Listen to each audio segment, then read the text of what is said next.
Bom dia, casa cheia hoje no nosso segundo seminário sobre crédito imobiliário e coisa boa, né? A gente está aí mais uma vez fazendo o evento aqui no teatro com a casa cheia. Muito bom aí a presença de todos vocês para dar início aqui ao nosso turno da manhã de palestras. Vou passar a palavra para o presidente do Sinduscom, Cláudio Teito. Bom dia a todos, a todas. Uma satisfação muito grande para o Sinduscom RS estar fazendo mais esse seminário de funding. Viemos nos preocupando muito com esse tema já há alguns anos. A gente entende que tem funding no Brasil, a gente tem um problema, na verdade, de custo, né, desse funding. Esse problema de custo de funding, ele é um impacto muito mais estrutural do que setorial.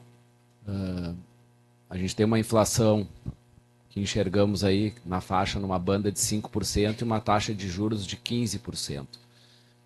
E essa taxa de juros, ela acaba que conjunturalmente impacta demais na industrialização, no desenvolvimento de atividades produtivas, porque também o mundo, o país não fazem o tema de casa, né? É um tema de casa complexo de ser feito, de redução de gastos públicos, de aumento de, vamos dizer, garantias para que os empreendedores possam executar as atividades, e acaba que ações externas também impactam demais o nosso cenário interno. Às vezes a gente acha, vou chutar a taxação dos produtos brasileiros nos Estados Unidos não mexe aqui na construção civil. Não mexe, sim, mexe em commodity, mexe em importação, mexe em exportação, mexe em desenvolvimento de cadeia. Então tudo está integrado. E o Sinduscom vem trabalhando aí nessa última gestão, colocando esses debates à prova, saindo também um pouco só do nosso dia a dia e buscando trabalhar nesses pontos que são importantes para que o setor possa desenvolver. A gente vem trabalhando muito alinhado com a nossa Câmara Brasileira da Indústria da Construção. Inclusive, tive já me perdi nas datas, mas estive alguns dias atrás com o Eli, né, na sede do Secov São Paulo. Ele é um dos nossos palestrantes, é o nosso vice-presidente, coordenador da Comissão da Indústria Imobiliária da Câmara Brasileira da Construção, e que muito nos honra aqui com a presença no Sinduscom hoje. E é isso, a nossa CI, ela, liderada pelo Rafael Garcia, nos últimos anos, vem trabalhando muito, além do funding, com outros desafios que temos aqui, que é plano diretor, que é desenvolvimento da cidade, que é vendas, que é velocidade de vendas, lançamentos. Então, realmente são muitas as variáveis que a gente tem aqui dentro do nosso setor, que a gente se preocupa em trabalhar, e, na verdade, o Sinduscom está aqui para isso. A gente está aqui para atender essa demanda dos associados. A gente é uma entidade que não tem associação obrigatória, e a nossa forma de mostrar valor é entregar valor para o associado. Então, bem-vindo a todos. Fernanda, obrigado por liderar esse nosso GT de funding, né, que tu vem trabalhando muito bem aí nos últimos anos também. E esse seminário, a Casa Lotada, mostra que a gente está no caminho certo. Esperamos que a gente saia hoje ao final da manhã, se não com uma solução, com mais algumas respostas a perguntas que a gente tem. Então, desejo um ótimo seminário a todos, e, Rafael, obrigado pela condução. Obrigado, Cláudio. Então, pessoal, é com grande satisfação que damos início ao nosso segundo seminário sobre crédito imobiliário. Hoje reunimos especialistas e lideranças do setor para discutir um tema de vital importância em um cenário desafiador. Enfrentamos altos custos de construção, escassez de mão de obra, uma renda do consumidor estagnada e taxas de juros que apresentam como um desafio para o setor. Este seminário acontece em um momento crucial para o mercado imobiliário brasileiro, onde o setor busca alternativas de financiamento e novas estruturas de capital para impulsionar um novo ciclo de crescimento. Precisamos reconhecer que o crédito imobiliário no Brasil está passando por mudanças significativas. As restrições impostas pelos bancos, a diminuição dos depósitos de poupança e a ascensão do mercado de capitais nos levam a questionar: estaremos diante de um novo sistema financeiro habitacional? Qual será o futuro da poupança como fonte de financiamento? Vale ressaltar que médias e pequenas empresas são as mais afetadas por essas mudanças. As discussões propostas hoje irão abordar desde o panorama tradicional do crédito imobiliário até inovações em funding que podem revolucionar o financiamento do setor.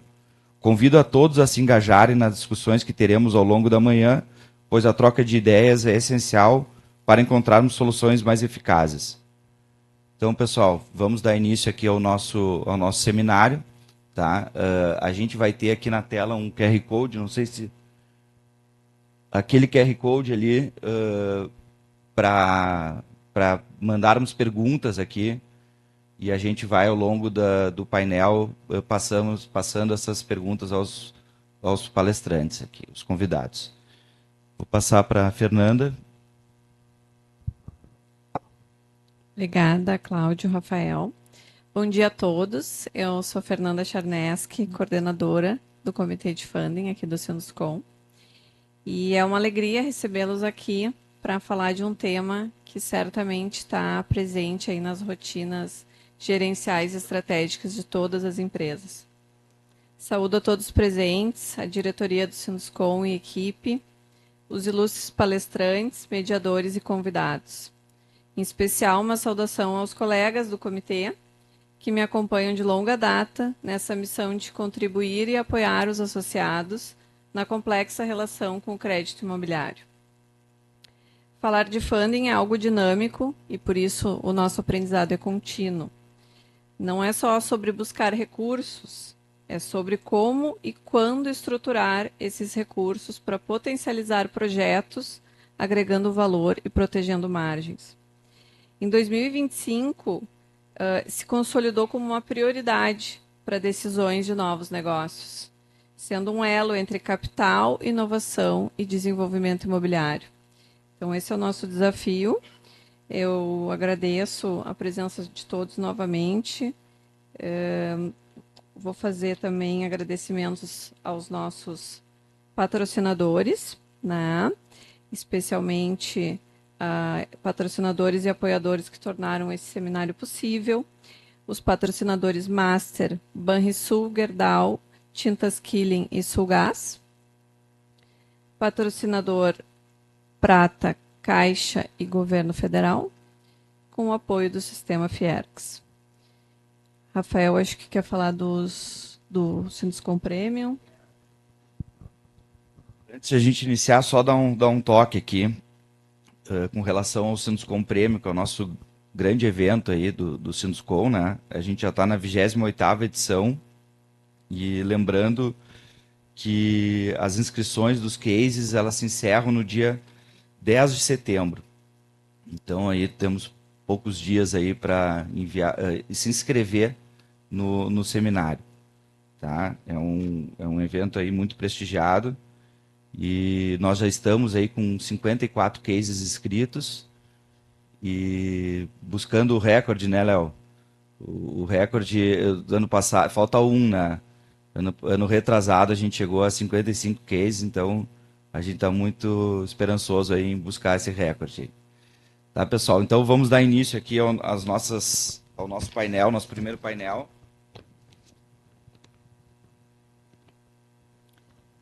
Isso, vamos dar início, então, o tema sobre panorama e perspectivas. Vou convidar aqui o senhor Eli Vartain, correto? Mais ou menos, me ajuda, por favor. Senhor Eli, presidente da Comissão da Indústria da Câmara Brasileira da Indústria e presidente executivo do Secov. E senhor Felipe Pontual, diretor executivo da Associação Brasileira das Entidades de Crédito Imobiliário e Poupança, ABCIP. Mediadores, Cláudio e Rafael permanecem. Eu peço licença para voltar no segundo. Obrigada, bom evento a todos. Obrigado, Fernando.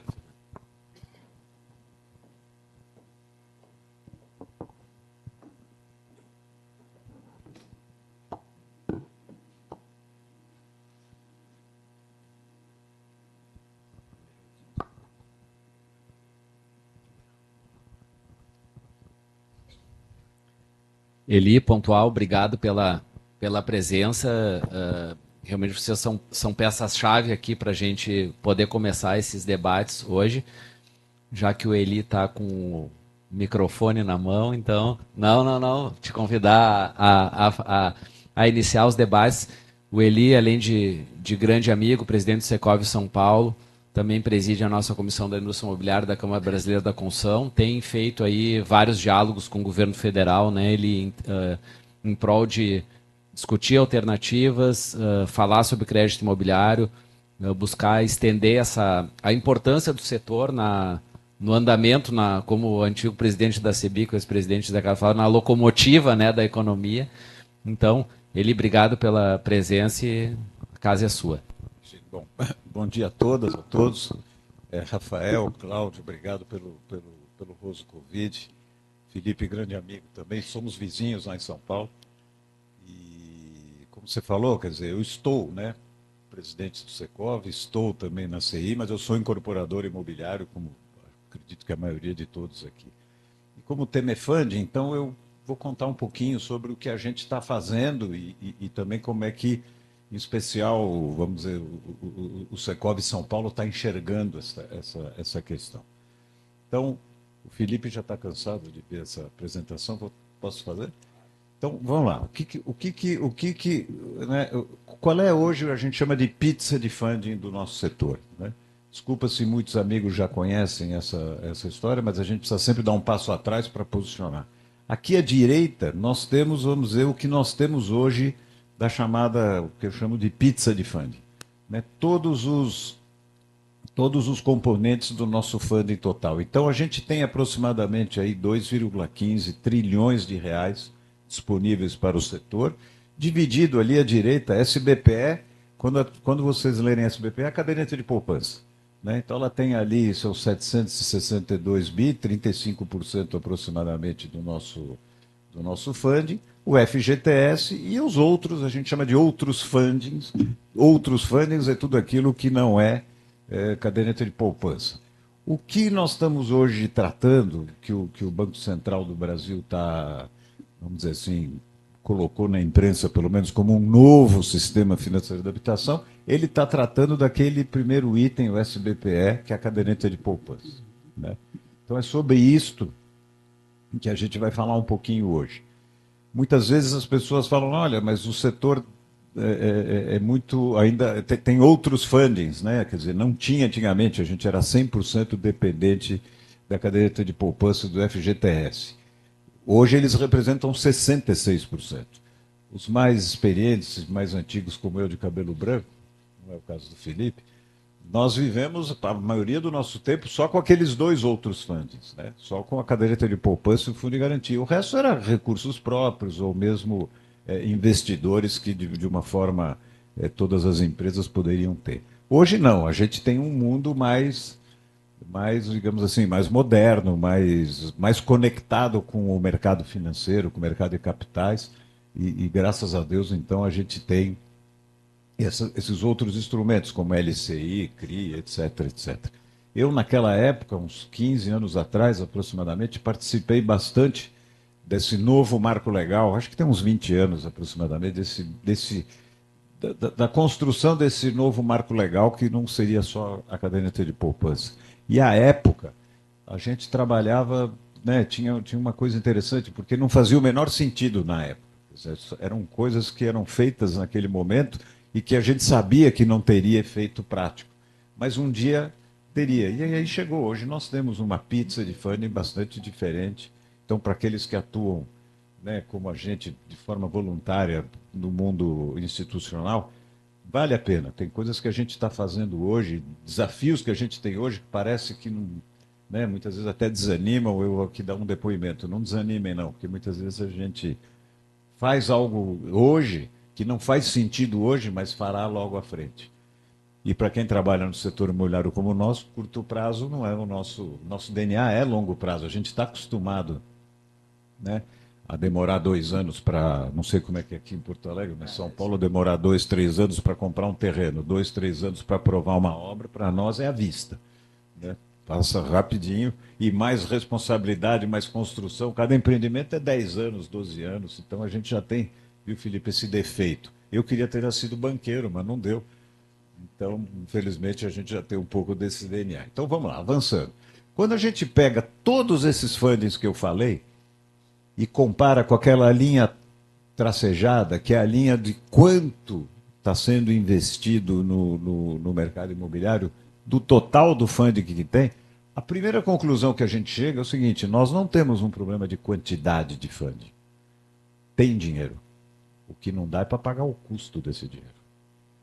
Tá certo? Então, e aí vem a primeira, crítica não é a palavra, mas a primeira, vamos dizer assim, discordância do Banco Central. O setor imobiliário não tem funding.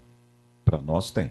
O que não tem é condições de, um empreendimento imobiliário não tem condições de suportar uma taxa de juros de 15%. O Cláudio acho que falou isso no começo.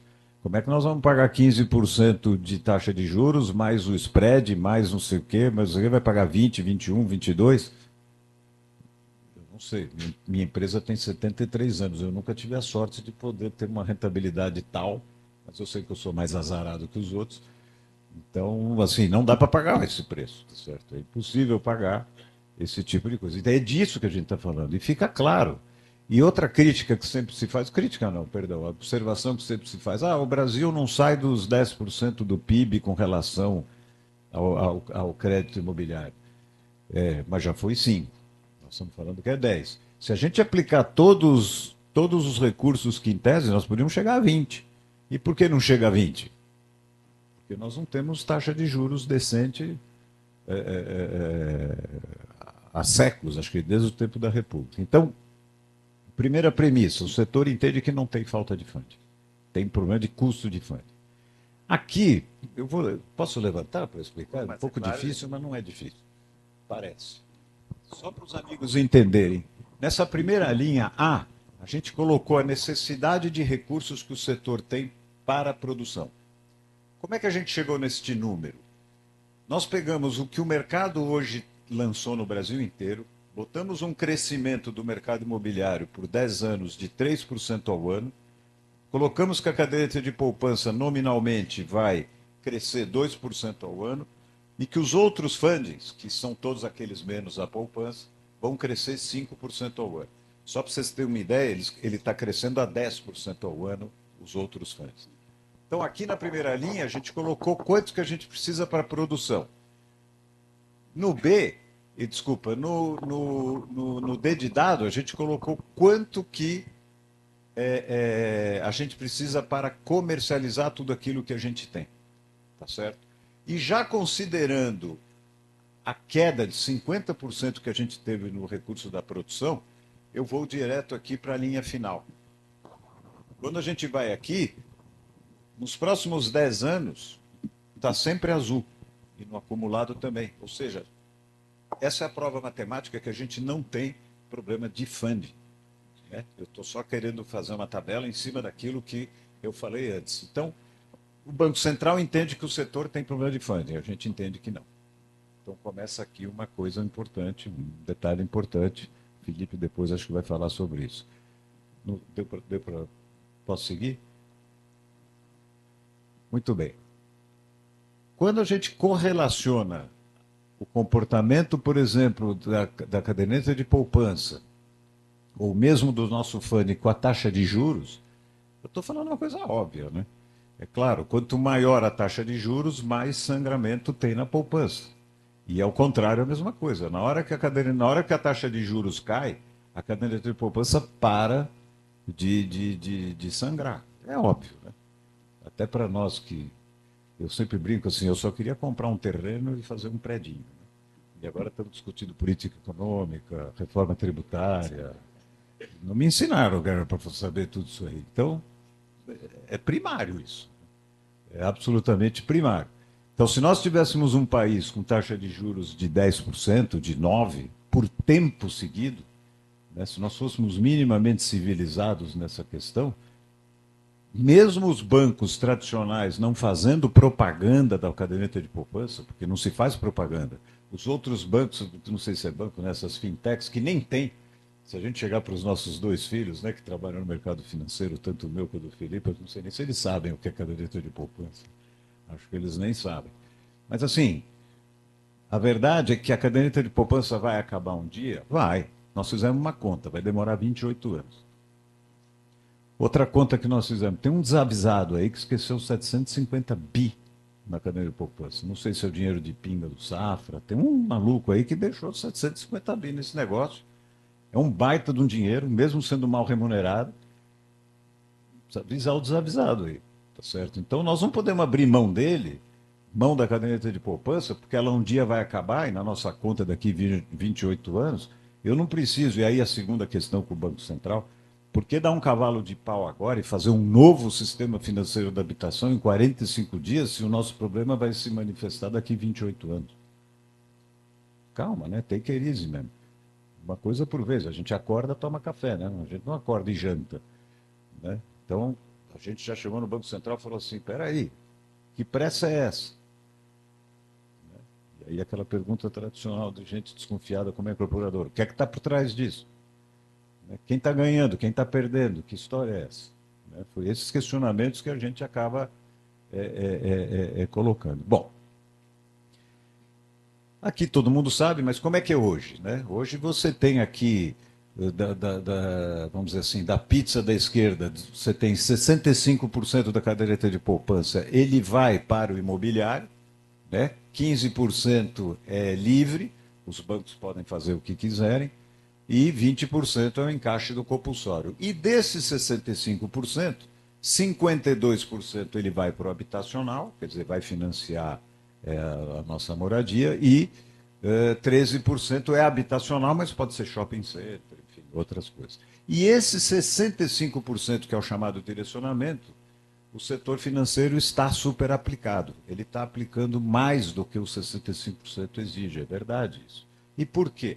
Mas principalmente a Caixa Econômica Federal, que é a grande super aplicada. E os outros bancos também, na média, um ou outro pode não estar. Por quê? Porque o setor financeiro, ele apoia o setor imobiliário, ele gosta do setor imobiliário. Né? Não só porque tem o direcionamento, mas mesmo que não tivesse, eu não sou contra não ter, eu sou a favor de ter. Mas há um grande, como se fala assim, um grande entrosamento entre o setor financeiro, os bancos, principalmente os tradicionais bancos, setor imobiliário, por motivos óbvios, né? É uma carteira rentável, fideliza o cliente, ele fica lá 10, 20, 30 anos, todo mundo aqui sabe disso. Então, é importante também entender que o setor financeiro e o setor imobiliário tem grandes interesses em comuns, a gente sempre se relaciona muito bem, eles têm grandes equipes, em especial os principais bancos. Né? Bom, quanto a funding é isso, eu não sei se a gente para por aqui e fala de funding, porque eu trouxe algumas informações de mercado, não sei se faz sentido. Segue? Tá bom, depois a gente volta aqui no funding. Só para encerrar aqui, então o que nós levamos para o Banco Central? Não tenha pressa, não precisa ter cavalo de pau e não precisa fazer grandes modificações. E a gente levou uma série de sugestões ao Banco Central, ao governo também, no sentido de melhorar o que nós já temos hoje. Né?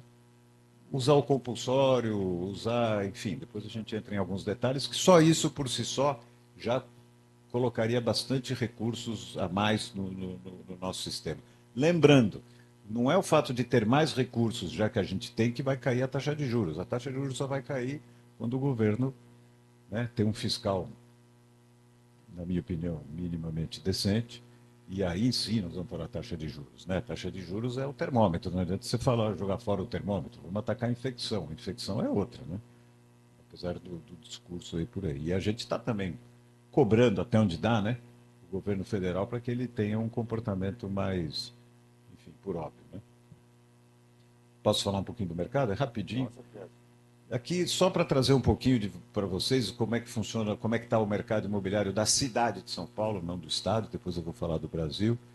Né? Em São Paulo, só no perímetro urbano, nos últimos 12 meses, teve 124 mil lançamentos, né? Dos quais 61% disto foi Minha Casa Minha Vida.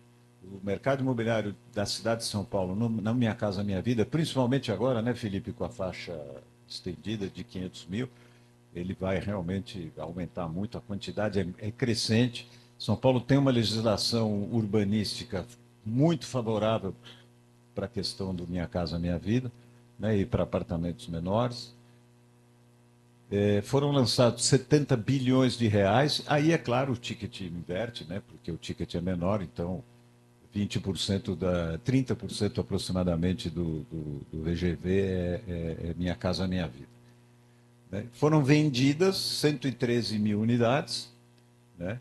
E, de novo, um crescimento bastante considerável do Minha Casa Minha Vida. Essas 113 mil unidades vendidas comparadas com estas 124 foi o primeiro momento em que a gente percebe, pelo menos no mercado imobiliário de São Paulo, que a gente lançou mais do que vendeu. Isso não acontecia há uns 5, 6 anos. Então, apesar do estoque ser baixo, foi a primeira vez que a gente já sente que o mercado já não está com essa bola toda. E aí, aqui em VGV, né, foram lançados 60 e foram vendidos 57, então a gente percebe. O Minha Casa Minha Vida lá na cidade de São Paulo vai muito bem. Já os outros mercados, tirando lá o topo da linha lá em cima, que nem é mercado, é coisa de 1, 2%, apartamentos de 30, 40 milhões, não é mercado. Os outros, a faixa intermediária já começa a sofrer bastante. As vendas estão caindo e vão cair muito mais porque o lançamento aumentou muito, né? A oferta continua aumentando e a velocidade de vendas caindo. A gente já tem quedas aí de apartamento na faixa, digamos, de R$ 1 milhão, da ordem de 30% de vendas. Então, uma coisa é a fotografia de uma pesquisa, né, Felipe? Outra coisa é o filme. O filme, pela proa a gente tem vento aí. Não, só lançamento. Só lançamento. O Secov São Paulo a gente não monitora a gente não monitora o quê? Em problemas também. Felipe, é tudo proporcional. Fica tranquilo, Cláudio. Na média é a mesma coisa. Mas os problemas são os mesmos. Aprovação. São Paulo, para você aprovar. Hoje, quando a gente tem em São Paulo um problema sério de aprovação, não em todos os casos, mas dependendo do terreno. Se tiver árvore, evidentemente temos um problema. Se tiver um vizinho, temos mais problemas. Nós temos um problema de toda a ordem. Então, demorar 2 anos para aprovar um projeto não é algo. E temos uma insegurança jurídica muito grande, não sei se é o que está acontecendo aqui em Porto Alegre, as associações de bairros, o Ministério Público, a gente tem o setor imobiliário tem uma relação bastante complexa e toda hora é questionamento. Em São Paulo, eu vou falar uma coisa para vocês: o passado é imprevisível. Muito difícil para a gente que atua ali no setor de longo prazo trabalhar. Mas não estou falando isso para afastar os concorrentes, mas eu estou dizendo que é difícil. É um belo mercado, mas não é para. Tem que ter um pouquinho de paciência. É melhor ir para o mercado financeiro e dar um enter lá e ficar rico rapidinho. Né? Bom, também não é assim. Então, tá bom. Senão já tinha mais jeito. Aqui é o mercado brasileiro, que a CEBIC pesquisa, né? Então a gente tem, eu não estou enxergando aqui, Rafael, me ajuda aqui. Temos um VGL aí de 172, é isso?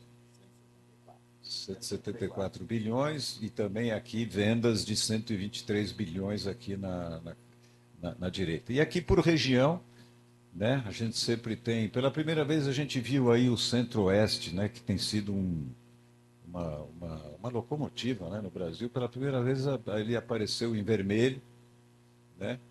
E o Norte e o Nordeste, com algumas dificuldades também que eles sempre têm, porque lá no Norte e no Nordeste tem problema de custo de obra, de entrega de material. Apesar deles terem uma mão de obra mais tranquila, quanto aqui no Sul e mesmo lá em São Paulo, no fim compensa por uma certa ineficiência de infraestrutura. É incrível lá como o material é extremamente mais caro e o mercado é menor, né? A renda é assim muito menor. Quando a gente pega detalhes assim de renda, são 2 Brasis bem distintos assim, né? Talvez a única cidade, o único estado aí do Sudeste que tem assim um pouquinho mais de dificuldade é o estado do Rio de Janeiro. Mas quando você pega o Sudeste sem o Rio, não quero tirar o Rio, não tem nada a ver com isso. Porque você sabe que Paulista e Carioca tem um probleminha de futebol, né? Assim como os argentinos também.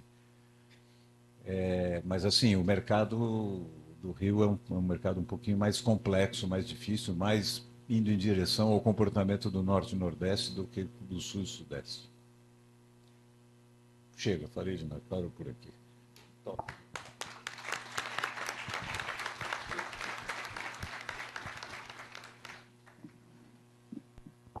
Então, bom dia a todos e a todas. Prazer estar aqui com vocês. Obrigado, Rafael, obrigado, Cláudio, pelo convite. Muito bom estar aqui com você e com ele de novo.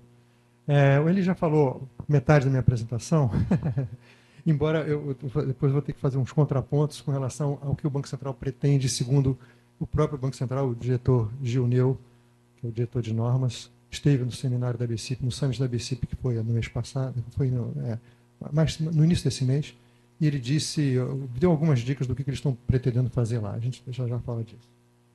Então, eu vou dar uma panorâmica rápida no financiamento e no funding, e outras coisas ali, talvez, são coisas rápidas também, vale a pena mencionar, especialmente a segurança jurídica, acho que é legal dar uma palhinha aqui. No financiamento imobiliário, só para contextualizar, né?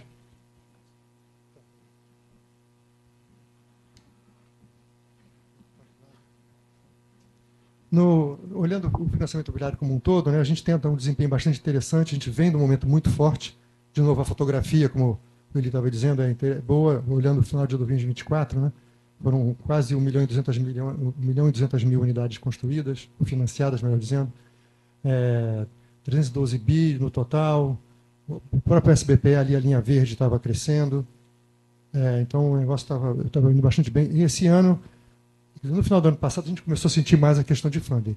Do final de outubro em diante, a sobreutilização da poupança começou a fazer efeito, a gente começou, o mercado todo, a emitir muito mais LCI para complementar o nosso funding.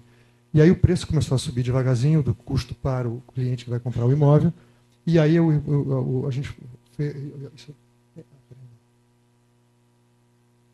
começou a sentir mais esse efeito no início desse ano.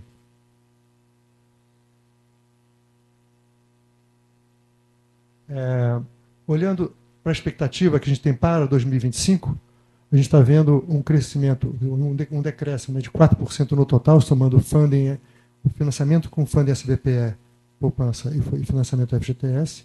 O FGTS crescendo por conta até do orçamento do FGTS, que está muito forte, bastante, compensando muito a queda que a gente espera ali de 20% no financiamento com poupança. E abrindo ali naquele quadradinho embaixo, aquele quadrinho verde, aquisição e construção, a gente vê que a aquisição em 29, com o recurso da poupança, vai decrescer 6%, e a construção decresce com o financiamento da poupança 58% na nossa estimativa. Daí é que dá esse menos 20% de financiamento. Separando aqui por aquisição, o pessoal falou de usados aqui, a gente sempre acompanha esse financiamento de usado e, de novo, com o recurso da poupança. Então, claramente, o financiamento do usado é muito importante para o mercado como um todo. A gente acredita que ele é motor do novo, inclusive. As pessoas precisam, muitas vezes, vender o usado para comprar o novo, vocês conhecem isso melhor do que eu. E o novo só se sobrepõe, só fica maior do que o usado no momento de crise, como foi lá a super recessão nossa de 15, 16, e começou a sair lá em 17. Aqui, graficamente, fica bem claro a diferença de financiamento para a aquisição. Aqui é só financiamento ao comprador do imóvel, tá? Com fundo e poupança. Então, a gente vê 24 na linha azul, 25 na linha laranja. E como é que a gente começou o ano bem forte ainda no financiamento para a pessoa física, com recurso da poupança. Mas, a partir de abril, a subida de preço que aconteceu de dezembro até do custo do financiamento de dezembro até fevereiro, começou a se fazer mais presente, e aí a gente diminuiu um pouquinho aqui essa demanda do cliente no final desse financiamento. Na construção é ao contrário, né? A gente tem uma situação de aumento no ano passado, em relação a 23, de 27% no financiamento da produção com recurso da poupança, mas agora, nesse ano, já janeiro, julho, os primeiros 7 meses, a gente tem um decréscimo com recurso da poupança de 52%. Esse número aqui, olhando a realidade, não é tão dramático, porque a gente começou a ter cada vez mais o sistema de financiamento da habitação usando os grandes bancos, usando funding de mercado para financiar a produção também. A ideia é que como a produção é um prazo, o financiamento da produção é mais curto, 3, 4 anos, você aguenta melhor pagar o preço de mercado do que o cliente que vai ter que comprar um imóvel com financiamento de 25, 30 anos. Então, o banco foi, sem precisar de direcionamento de governo nenhum, de lei, regra nenhuma, foi naturalmente direcionando o funding mais barato para o comprador do imóvel, que vai ter um financiamento de mais longo prazo. Então, tudo isso para dizer o seguinte, que naquele número que nós estamos vendo ali, de 11,4 bilhões de janeiro a julho com o recurso da poupança, ali se soma mais quase 13 bilhões de reais com financiamento com recurso da produção. Então, o recurso, do ponto de vista do sistema financeiro para a produção, continuou no patamar dos 23,7, 24 bi de reais, nesses primeiros 7 meses. Mas agora, um custo mais caro para o incorporador. E, certamente, no fim das contas, também para o comprador do imóvel, que está lá pagando, possivelmente, o imóvel mais caro também. Mas o fato é que, como disse ali antes, funding tem, o dinheiro existe, só o problema todo é de preço, mas o fato é que a produção continua sendo financiada. E esse número, a gente está burilando ele, já a gente vai ter uma estatística separada do financiamento da produção com recursos livres. E aqui a construção, olhando a comparação de 24 com 25, na mesma situação, claramente o recurso com financiamento de poupança já cai desde o início do ano. O financiamento com fundo de poupança para a produção tem uma redução importante, né? Reconfirmando o que nós tínhamos visto anteriormente. Dando uma olhadinha no Rio Grande do Sul, aqui só com o financiamento do SBPE, né? A gente vê como que, de novo, aqui a aquisição cresceu ano passado 5,5%, construção 5%, e esse ano, e ano passado foi o ano todo daquela tragédia das enchentes, da tragédia climática, mas aqui nós temos ali para esse ano, há uma queda também, como tem no resto do Brasil, uma queda importante aqui de financiamento à produção e também à aquisição com o fundo SBPE. Acho que muito, talvez por conta do mercado aqui, que talvez está sofrendo um pouquinho mais do que outros, especialmente no financiamento da pessoa física. Inadimplência super baixa no nosso setor, 0,8 nesse momento, então em julho é realmente algo impressionante, como que a solidez do sistema, a qualidade dessa produção. Em parte, isso aqui pode ser explicado também por isso aqui, olha, a subida de preços dos imóveis, né? A BCIP calcula, junto com a Fundação Getúlio Vargas, um índice de preço de imóveis residencial. A gente usa como base aqui as avaliações dos imóveis que a gente financia ou que a gente tem em garantia de qualquer outra operação. Então, acumulado, nesse ano já são quase 13% de subida de preço. Porto Alegre é uma das a que menos subiu, das que nós medimos, a gente mede só 10 capitais, por enquanto. Comparado com o IPCA, se a gente olha ali aquelas duas curvas, a laranja e a azul, a gente vê como que o preço do imóvel desde 18, que é mais ou menos o fim da recessão, subiu vertiginosamente no Brasil, né? E aí, botando uma curva que tem Porto Alegre também, comparado com algumas capitais, a gente vê que Porto Alegre, o preço subiu também mais do que a inflação desde 18, subiu mais do que Rio e Recife, que são os dois que mais sofreram, em termos ou que menos tiveram a subida de preço, e São Paulo disparado na frente, uma subida de preço impressionante. Falando do funding, bom, aqui está claro, não é só da poupança crescendo.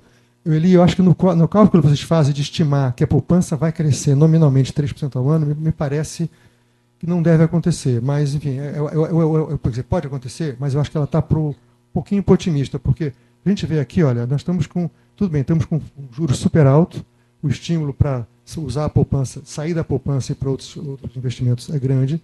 Então, a gente tem um decréscimo nominal, se a gente olha julho de 24 contra julho de 25, né? Apesar do depósito dos juros, que muitas vezes compensa o saque. E aqui tem essa realidade, por exemplo, referência lá aos nossos filhos. Não é que eles não conheçam a poupança, não conhecem a poupança, mas eles têm uma educação financeira diferente. A gente olha a média de idade de quem deposita na poupança, é uma média de idade de gente mais velha. Então, para os jovens que estão vindo aí, o apelo da poupança é muito menor. Eles compreendem que tem outros investimentos. E a gente tem hoje um mundo muito grande de alternativas de investimento que os bancos nem podem fazer. Se algum banco fizer propaganda de poupança, vai cair o mundo batendo neles. Então, você não pode fazer. Como é que você está dizendo para o seu cliente botar dinheiro na poupança se ela paga menos do que o título do governo? Não pode fazer isso, mesmo descontado o imposto de renda do governo. E aquilo que o Lili já mostrou, né? Quanto mais o Selic sobe, mais a poupança cai.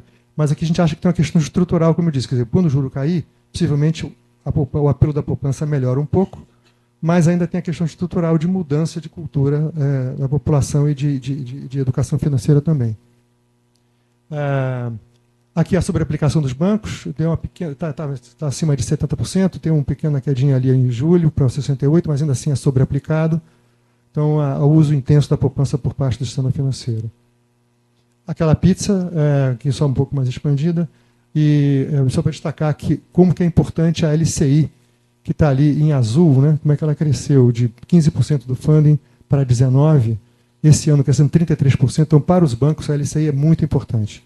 Por isso que a taxação que está em discussão no Congresso a partir de uma proposta do governo de subir 5%, que seja a taxação na LCI, é algo bem, a gente acredita que bem ruim para o setor como um todo, porque vai encarecer um funding hoje fundamental para complementar o funding da poupança. Aqui a LCI de novo, como que ela se comporta, como é que a gente... a LCI, o CRI, que também tem crescido bastante. A LIG perdeu um pouco de apelo, porque o ponto de modificação que o governo fez no ano passado, início do ano passado, de como a gente tem que contabilizar ela, então ela perdeu um pouco do apelo. Mas a LCI é o grande funding no momento e é importantíssimo que a gente consiga, por exemplo, reduzir o prazo dela de hoje está em 6 meses, tem que vir para 3 meses para ajudar a aumentar o funding. O que aconteceu aqui foi com a LCI, foi que em fevereiro do ano passado o governo aumentou para 12 meses o prazo mínimo. Depois isso tirou muito depositante, muito investidor da LCI. A gente mostrou isso, insistimos muito com as autoridades que isso era ruim. Acabaram reduzindo para 9, depois para 6.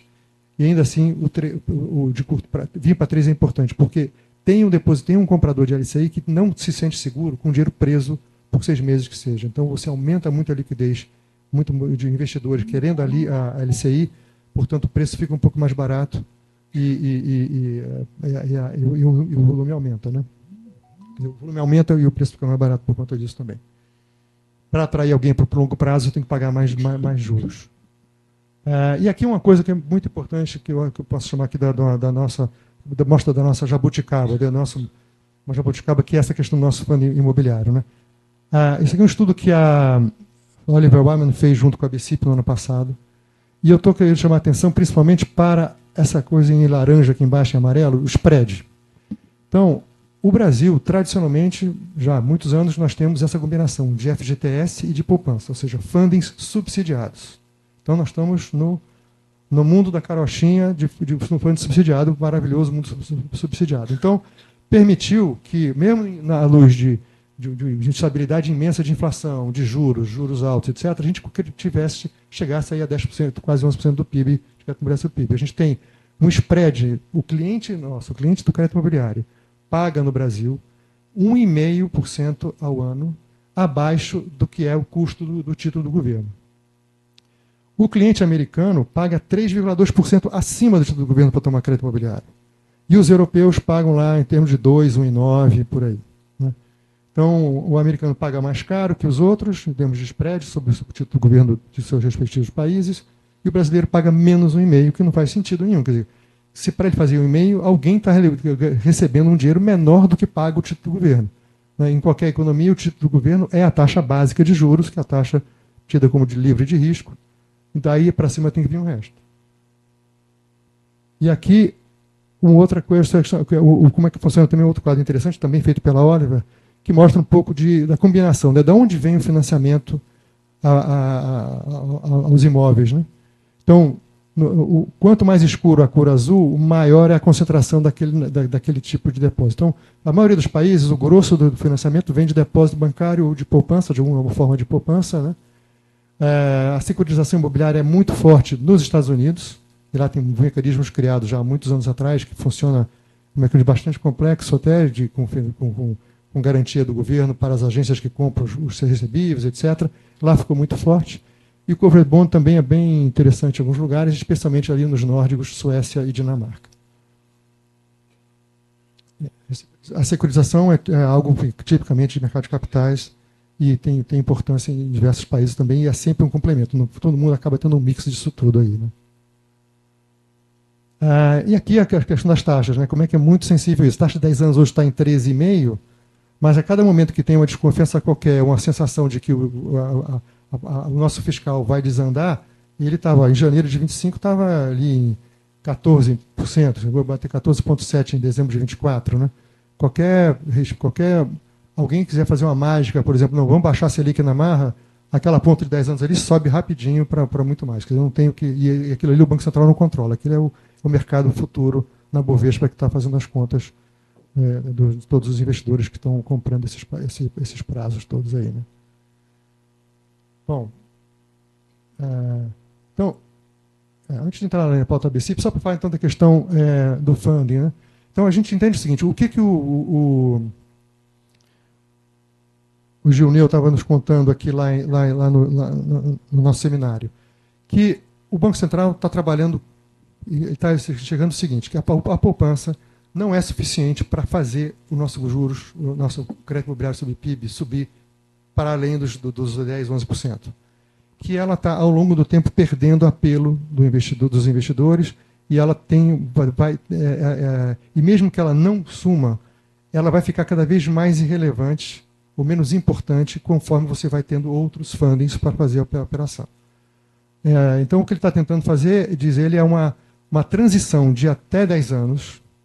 Então, é um prazo longo para fazer, onde ele não vai parar com não pretende acabar com o direcionamento.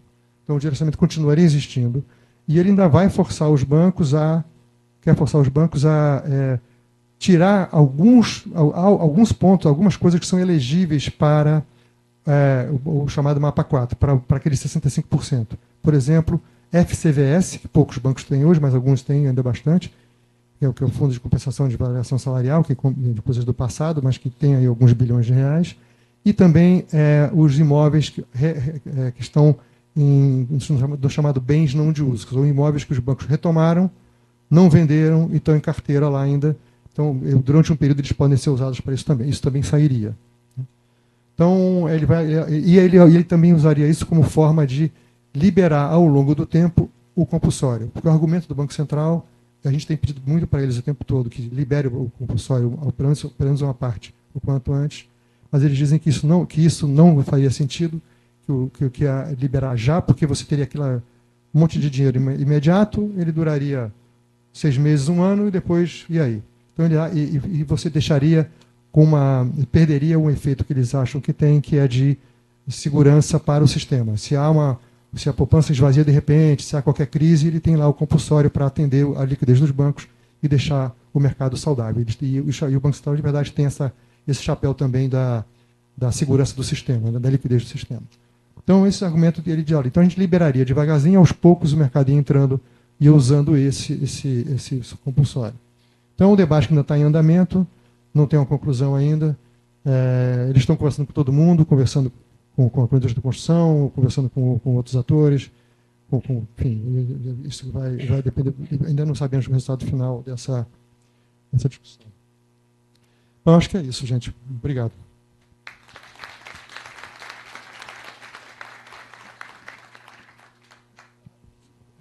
Mas eu vou falar, desculpa, esqueci uma coisa, segurança jurídica, só um ponto que eu acho bem importante lembrar, eu esqueci desse detalhe aqui. A gente tem em discussão lá no STJ em Brasília esse ponto 2 aí. O ponto 1 e o 2 foram discutidos alguns meses atrás lá. O 1 foi resolvido de uma maneira que obedece o que a lei da aliança fiduciária diz, que é que a aliança fiduciária, se o PTU, se o comprador do imóvel com alienação fiduciária está devendo dinheiro para a prefeitura, a prefeitura tem que ir em cima dele e não em cima do banco que tem alienação fiduciária. Pode vir em cima do banco no momento que o banco tomar o imóvel, daquela pessoa, se ela não pagar, aí sim o banco passou a ser proprietário integral daquele imóvel e ele é responsável pelo IPTU. Antes disso, não. Então isso foi resolvido assim. No mesmo dia, uma outra turma lá do STJ, uma outra sessão, exatamente no mesmo dia, 12 de março, por 5-4, o outro tinha sido por unanimidade, disse que não, na dívida condominial, que é uma coisa semelhante, se o cliente do banco está devendo o condomínio, quem tem que pagar o condomínio é o banco. Então, o condomínio pode ir atrás do banco para cobrar isso. E claro que isso torna o banco vai virar, vai ter o bem penhorado. Quer dizer, o imóvel vai ser penhorado, mas ele já está alienado ao banco. Como é que ele vai penhorar por conta da dívida do condomínio? Então, essa é uma coisa maluca.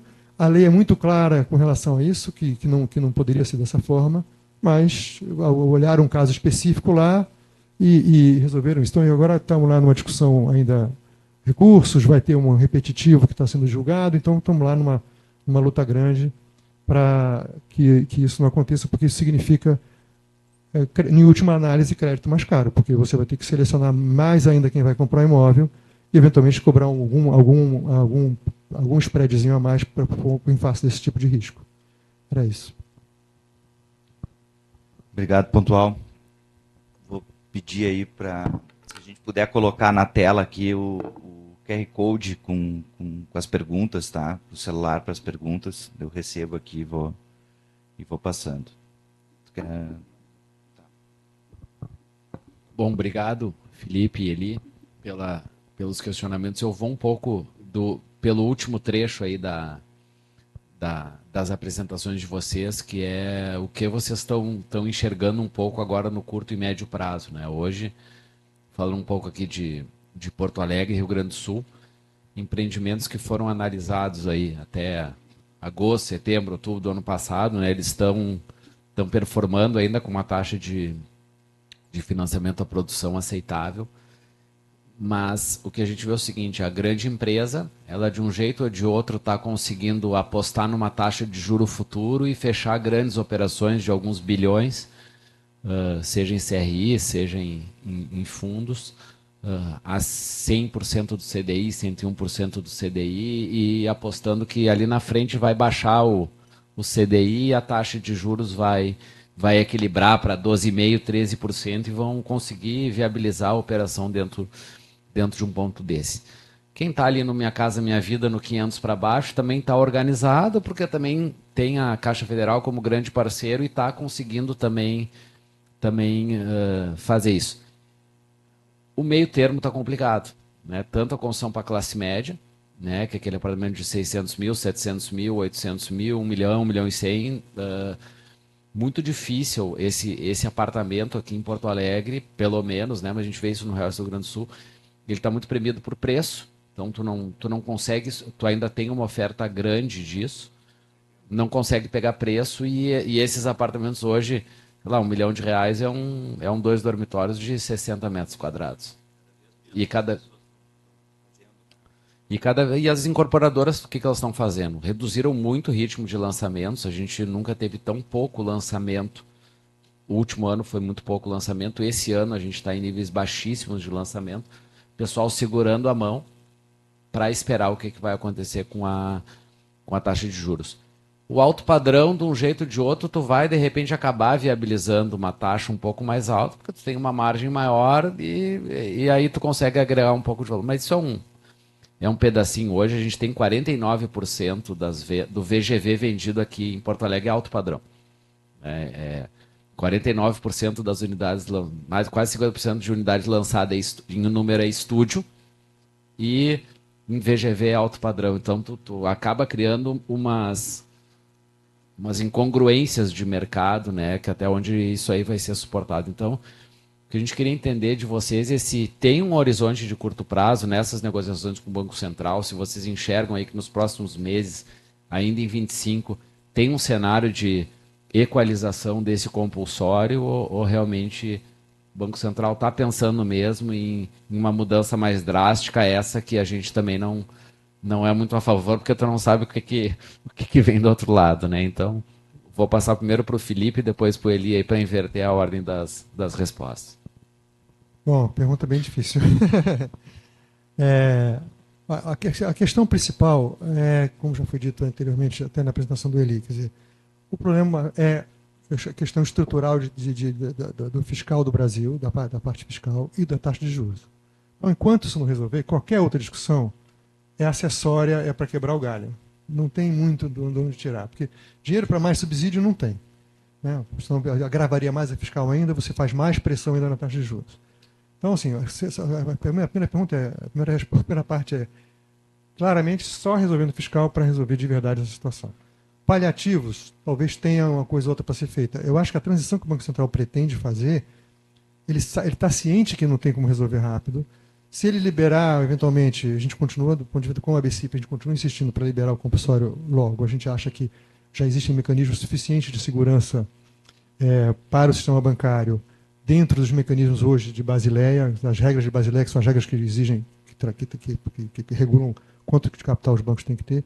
Então, não precisaria de ter 20% de compulsório da poupança. Mas, enfim, então, mas ele insiste que, do ponto de vista deles, ele é a autoridade monetária, sabe onde é que está o perigo, e então tem essa preocupação, e acha que pode usar isso para fomentar um mecanismo que geraria, no médio prazo, um aumento de volume de crédito.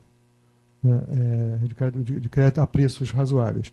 Mas, de novo, o preço razoável hoje não vai ser nunca menor do que... Você está preso à ideia de que tem um fundo de poupança que você mistura com outros fundos para poder viabilizar. O fundo de poupança é sobreutilizado. A hora que você está misturando, vou chamar aqui de uma água fria do juro da poupança com a água fervendo do juro de mercado, dá lá uma água morna que você consegue tomar o banho. Mas, assim, ainda assim é uma taxa que a gente está vendo, esse cliente médio não aguenta pagar. A taxa hoje para ele está TR mais 12, TR mais 12,5%. Começa a ficar pesado para essa pessoa, porque o TR está ali em torno, perto dos 2%, quase 1,5%. Né? Então, fica puxado. A renda da classe média não aumenta tanto assim. Então, enfim, sou inconclusivo, infelizmente, para dizer o seguinte, olha, não tem... Mais um desabafo, né, Cláudio? Bom, o mercado, falando da cidade de São Paulo, é exatamente esse quadro que você falou. Ali no meio a situação é muito ruim e o filme é péssimo, né? Por todos esses motivos aqui que já foi colocado. Quanto à questão do Banco Central, a nossa discordância está no seguinte aspecto. Primeiro que você vai ter o fim da poupança num prazo que não seja 28 anos que a gente calculou, mas a gente sabe que não é 45 dias. Então, não há nenhum motivo de se fazer algo muito diferente. Segundo ponto é o seguinte, você tem hoje uma série de, eu vou usar uma palavra, Felipe, meu amigo de tanto vai ficar bravo comigo, tem uma série de vazamentos no direcionamento que podem ser mitigados. Né? FZVS, o Felipe falou tem outros aí, tem várias situações que a gente está propondo também para o Banco Central de diminuir um pouco esse vazamento. Por quê? Porque diminuindo esse vazamento, e lembrando, está aqui o Cerato que vai dar uma aula depois, quem está super, hiper aplicado é a Caixa Econômica Federal. Os outros bancos são super aplicados. Pero no mucho. Tá certo? Quem está bem super aplicado é a Caixa Econômica Federal, que é, digamos, um puro sangue habitacional. Então, se você mantiver a poupança, com todos os defeitos que o Felipe falou, ele está coberto de razão. Aliás, nós não temos nenhuma discordância com relação ao Banco Central, ou mesmo tudo que o Felipe falou. O que a gente discorda é o seguinte, não precisa ser agora. Calma. Vamos fazer outras coisas antes e depois nós vamos pensar maior, pensar estruturalmente. Então, neste momento, qualquer coisa que o Banco Central venha fazer não vai resolver o nosso problema. Ao contrário, a gente acha. Se for fazer o que o Banco Central quer, nós vamos ter o nosso blend de taxa de juros muito agravado, porque ela vai ser puro sangue LCI para a produção, eu estou falando. O Felipe tem toda a razão quando ele coloca ali o comprador. O foco vai ser a LCI mesmo. Essa hoje nós temos assim, naquela minha tabelinha, eu não me lembro os números, mas nós temos ali aproximadamente 30, com todos os defeitos da poupança, que existem, não estou aqui negando o óbvio, nós temos aí uns 30% aproximadamente da nossa necessidade de produção vindo da poupança. E aquilo que a gente paga que complementa, que o banco complementa, porque o setor financeiro é muito parceiro do imobiliário, ele complementa de tesouraria ou de LCI, forma um blend. Se você tirar a caderneta de poupança da produção, você vai pressionar muito mais a tesouraria do banco. Não, eu sei que... portanto, ele falou o seguinte, a primeira... Vamos lá. É importante, Felipe falou, vamos dar um passo atrás. A primeira proposta do Banco Central é uma. A que ele está falando hoje já é mitigada por várias sugestões, inclusive do setor imobiliário. Nós não estamos falando a mesma coisa. Eu não posso pegar o que o Banco Central está falando hoje, porque isso já está desidratado. Tá certo? E ainda assim não estamos satisfeitos. A gente acha que ele ainda está equivocado. Mas voltando só a essa questão. Então, não pode tirar esse blend, senão nós vamos pressionar ainda mais. Né? É essa a questão que a gente está falando. Então, não tem, objetivamente, não tem bala de prata. Não tem nada que a gente vai fazer agora, a não ser exigir do governo que tenha um comportamento fiscal decente, como sociedade. Né? O Felipe sempre defende isso muito, né? Como sociedade. E aí eles têm que baixar a taxa de juros, Até mas porque, não é né, ele, por tu desejo, tendo, né? tu tendo uma taxa de juros mais convidativa, né, que vai vir só com um ajuste fiscal, com aumento da credibilidade de grau de investimento.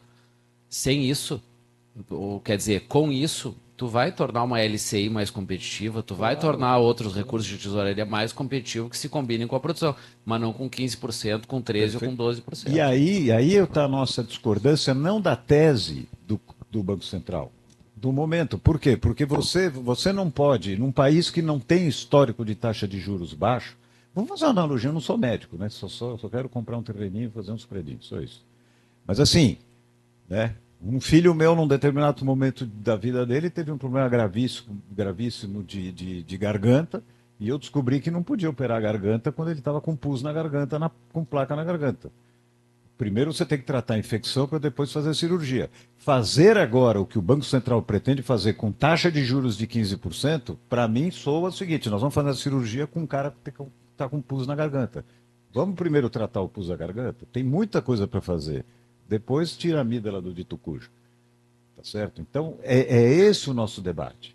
Há uma precipitação muito grande por parte do Banco Central por alguns motivos. Um deles são dois fatores que eu acho que é importante falar, que são legítimos. O primeiro, a Caixa Econômica Federal está tão superaplicada, está com tanta dificuldade por ter apoiado o setor imobiliário, que ela pode, o ano que vem, por exemplo, anunciar uma diminuição dos recursos para habitação.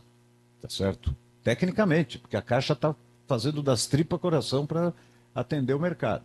Aliás, graças a Deus, temos a Caixa Econômica Federal, o Itaú, o Bradesco, que são bancos tradicionais do mercado imobiliário. E tem uma questão política. Aqui, sem ordem de valor, mas todo mundo conhece a minha opinião, mas independentemente dela, o presidente está com um problema. Ele vai ter que anunciar amanhã, a Caixa Econômica, o principal banco do governo, vai ter que anunciar que vai ter menos recursos para o ano que vem. Não vai pegar bem, tá certo? Politicamente falando. Então tem que equacionar essas duas questões. As sugestões que o setor imobiliário, Secov, a CEBIC, a Brainc, a gente levou para eles, atende isso, que é acabar com os vazamentos, mexer um pouco no compulsório, fazer uma experiência no novo sistema. A gente propôs para eles assim, ó, vamos pegar 25% do compulsório, que é os 5 pontos percentuais, e vamos fazer essa experiência que o Banco Central quer fazer. Só que direcionando este recurso para a faixa regulada, para o SFH. Nós, assim, não faz sentido a proposta do Banco Central original era o seguinte: eu te empresto 100 mil reais para você comprar o teu apartamento, tá certo? Vamos dizer, 18%, vamos falar assim, 17%. Esses 100 mil reais que eu te emprestei de LCI, da minha tesouraria, eu vou buscar na caderneta de poupança os mesmos 100 mil e vou aplicar esses 100 mil totalmente livre, financiando geladeiras na Casas Bahia a 3% ao mês. Eu te emprestei. E por amor, porque eu ganhei muito dinheiro aqui na Casas Bahia, eu vou transformar o teu crédito imobiliário em 12 ou 11,5%. Por amor. Certo? Porque como eu vou ganhar muito aqui, eu vou te dar aqui. O mercado imobiliário de São Paulo, não sei, no Rio Grande do Sul, 60% são árabes e 60% são judeus. Não colou. A gente olhou aquilo e falou assim, isso aqui por amor esquece. Não. Então vamos direcionar isso aqui, vamos pegar um pedaço, vamos fazer 5% do compulsório, não do nosso bolso, do teu. Vamos fazer uma experiência, só que você vai ter que aplicar 80% disso no SFH, 1,5 milhão e taxa de até 12%. Aí o Banco Central agora não quer mais fazer. Os outros 5% você faz, os outros 20% você aplica no habitacional. Então, o que nós estamos discordando é porque, neste momento, não precisa fazer isso. É nesse sentido, porque não vai resolver o problema imediato, não é. A gravidade hoje é a taxa de juros, e não a quantidade de dinheiro, e por aí vai. A gente podia ficar 3 horas aqui. E a gente tem um problema, né, ele forte na produção e também com relação ao adquirente, né? Esse é como é que vamos ter crédito para tudo, né? E você imagina o seguinte: nós vendemos um apartamento há 2, 3 anos atrás. Vamos entregar agora. Nós já estamos com uma missão bastante interessante de contar para ele que o corretor ali no plantão de vendas falou para ele que era 9% de taxa de juros. Agora é 12%, talvez 13%. Vamos contar que nós já não estamos. Você imagina se ele descobre, pelos jornais, que o Banco Central está pensando em mexer na caderneta de poupança, não sei o que lá, papapi, papapá. O cara vai ler tudo isso, ele vai destratar. Nós corremos um sério risco com a medida que o Banco Central falou, a gente tem um distrato. Ah, mas tem uma lei do distrato que não é mais assim. Bom, gente, pelo amor de Deus, vamos combinar que o jurídico aqui, a gente planeja e Deus rei. Tá certo? Os juízes vão dar o distrato para o cara. Nós sabemos disso. Nós já vivemos isso. Ah, mas a lei agora fala que o cara tem que perder 50%, 80%. Desculpa, senhoras, é uma M ter cabelo branco. A gente sabe como é que vai ser a decisão do juiz. Então a gente está, assim, o momento é gravíssimo. Eu estou falando da lojinha.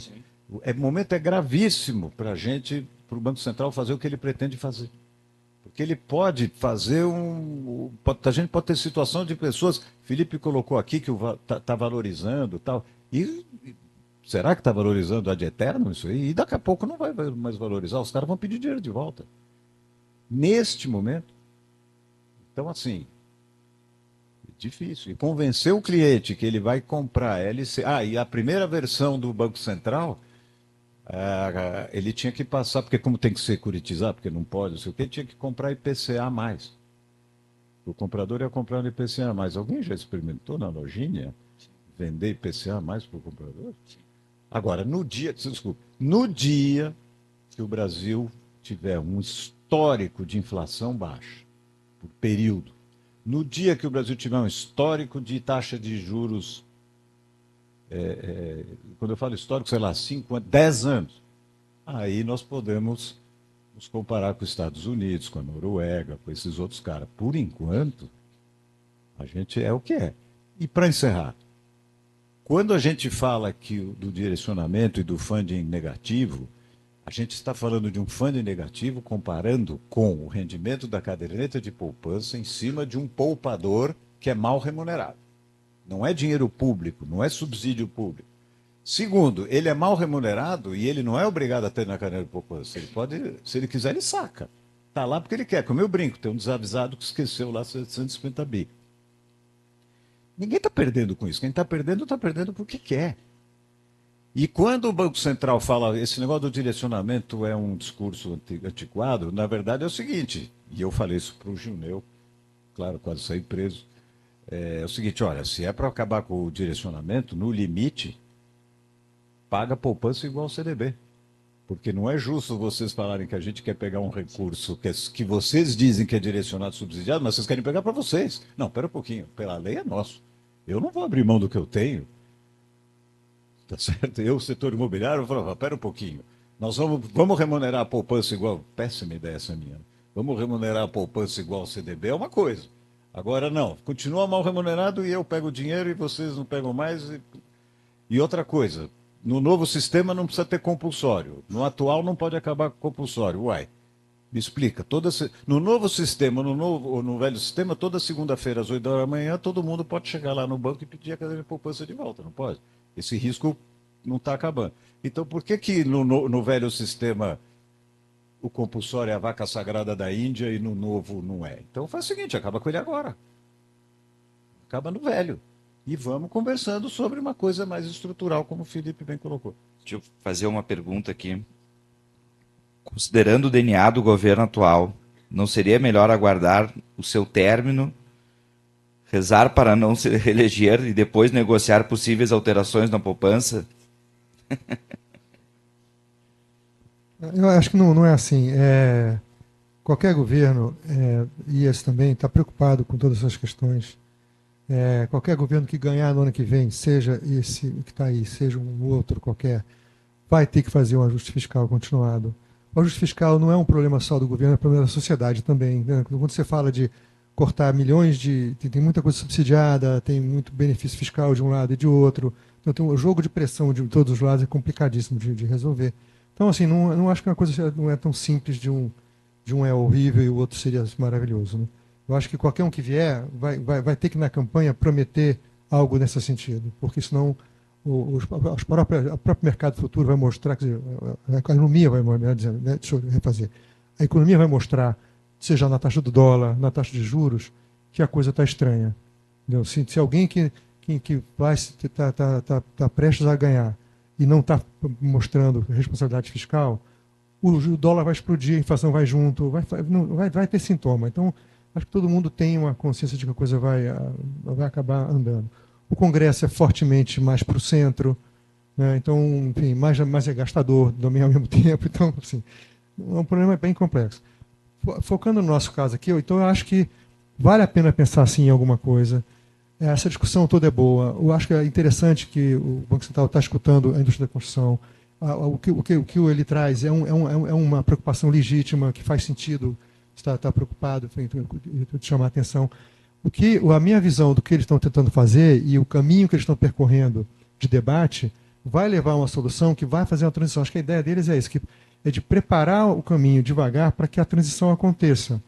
E ela vai ter que ser lenta de verdade. Então, se o prazo médio hoje do financiamento imobiliário está em torno de 10 anos, as pessoas tomam um empréstimo de 30 anos, mas acabam pagando em torno de 10 a 12 anos. Às vezes, a renda um pouquinho mais baixa chega na média de 14 anos.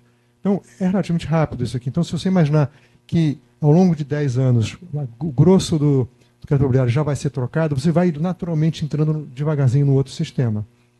E eu acho que o Banco Central, a versão que eu entendo que eles estão olhando, certamente não passa por dizer que você não pode usar a poupança para financiar, temperar o blend do funding da construção. Porque, de novo, os bancos têm interesse nisso. E, quer dizer, hoje funciona assim.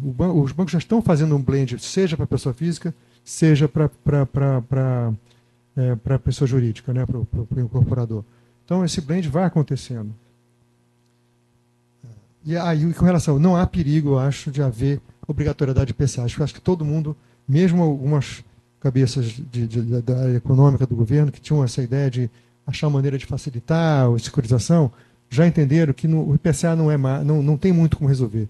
O IPCA hoje é algo perigoso para você emprestar para o seu cliente, o cliente sabe que é perigoso tomar, um ou outro cliente faz sentido, então a linha existe de IPCA, alguns bancos oferecem, mas é uma coisa para uma participação pequena, né? Nessa questão do blend, a gente hoje até vai ter a palestra daqui a pouquinho do Carlinhos, né, do nosso amigo aqui, diretor de crédito imobiliário do Banrisul, e eles foram um dos bancos aqui no estado que pioneiramente, né, conseguiram, a gente não está ainda naquela taxa que a gente imaginava, né, Carlinhos, mas eles pelo menos oferecem essa alternativa de crédito, não é uma taxa barata, mas não é também um CDI mais ou alguma coisa desse tipo. Então, a gente vê que isso mesmo informalmente, e o Banrisul aqui é um banco que historicamente foi e é muito parceiro da indústria da construção civil aqui no estado. Acho que Porto Alegre é uma cidade meio diferente, né, do resto do estado, onde a gente tem realmente uma atuação muito forte junto ao banco, né? Então, realmente a gente vê isso como realmente uma grande saída, que tu pegue uma parte do empréstimo como poupança, uma parte do empréstimo como tesouraria, e aí tu vai conseguindo te movimentar de acordo com o que a banda toca, né? Nós já estamos aqui no avançar do horário. Vou passar para as considerações finais.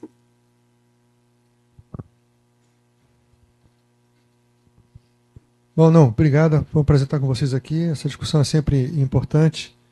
A gente estamos num momento muito bom assim das discussões da interação da indústria financeira com a indústria da construção. A gente tem já há alguns anos, né, uma interação grande, uma proximidade grande com o pessoal do Secov, da CEBIC, da Abrainc. A gente tem muita luta comum em Brasília, no Congresso.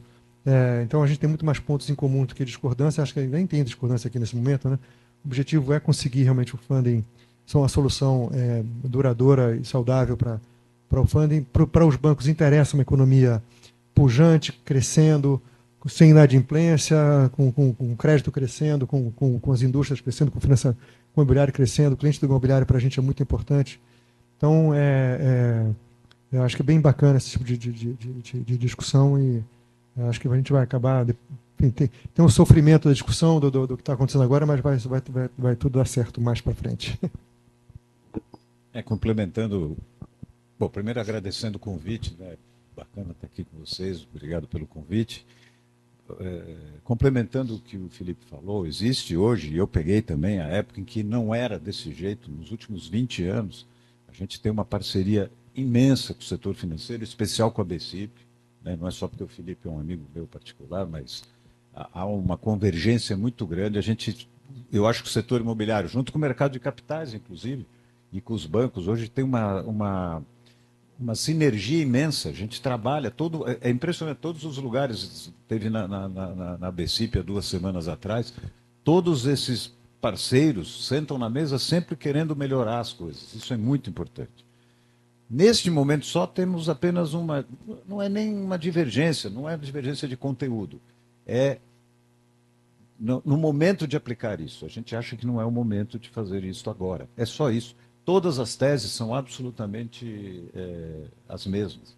Só que a gente está com medo de mexer nisso agora, porque como a gente conhece um pouco como funcionam os nossos compradores, como funcionam os nossos empreendimentos, e que tem um país com uma taxa de juros, vamos combinar, vergonhosa, né, por conta de tudo que nós já falamos aqui, tá certo? Então não adianta a gente, antes de resolver isso, querer fazer. Então, assim, a convergência com a BCIP, em especial, com todos, é imensa, é imensa. Nunca teve. Eu vivi momentos, gente, que não, a BCIP, Secov, não se falava. Tá certo? Estou falando isso de 20, 30 anos atrás. Hoje não, a gente senta na mesa com pautas comuns, com tudo aquilo que ele colocou de condomínio, fomos juntos e outras tantas, porque os bancos são muito parceiros do setor imobiliário.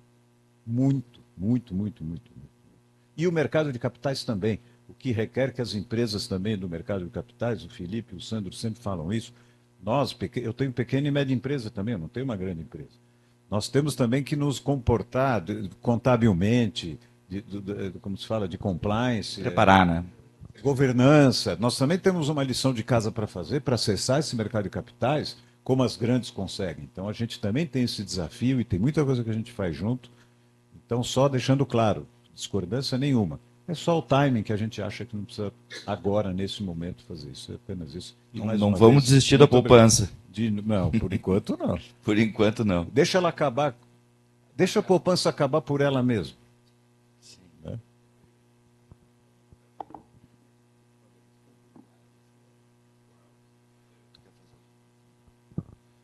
Pessoal, vamos então dar encerramento, só para não deixar passar em branco. Me lembrei, né, quando aconteceu o acontecimento das enchentes aqui no estado, né, o Eli entrou em contato conosco, disponibilizando aí toda a estrutura aí do Secov, do Sinduscom São Paulo, né, e nos ajudou aí com uma bela quantia junto com as incorporadoras de São Paulo, né, e com isso hoje foi possível, né, Cláudio, a gente está realizando aí as 31 casas aí que o Sinduscom está fazendo. Então a gente agradece aqui de público aqui essa ação aí voluntária que foi de grande valia aqui para o Sinduscom RS e para a comunidade aqui do Rio Grande do Sul. Acho que a gente não fez mais nada que a nossa obrigação.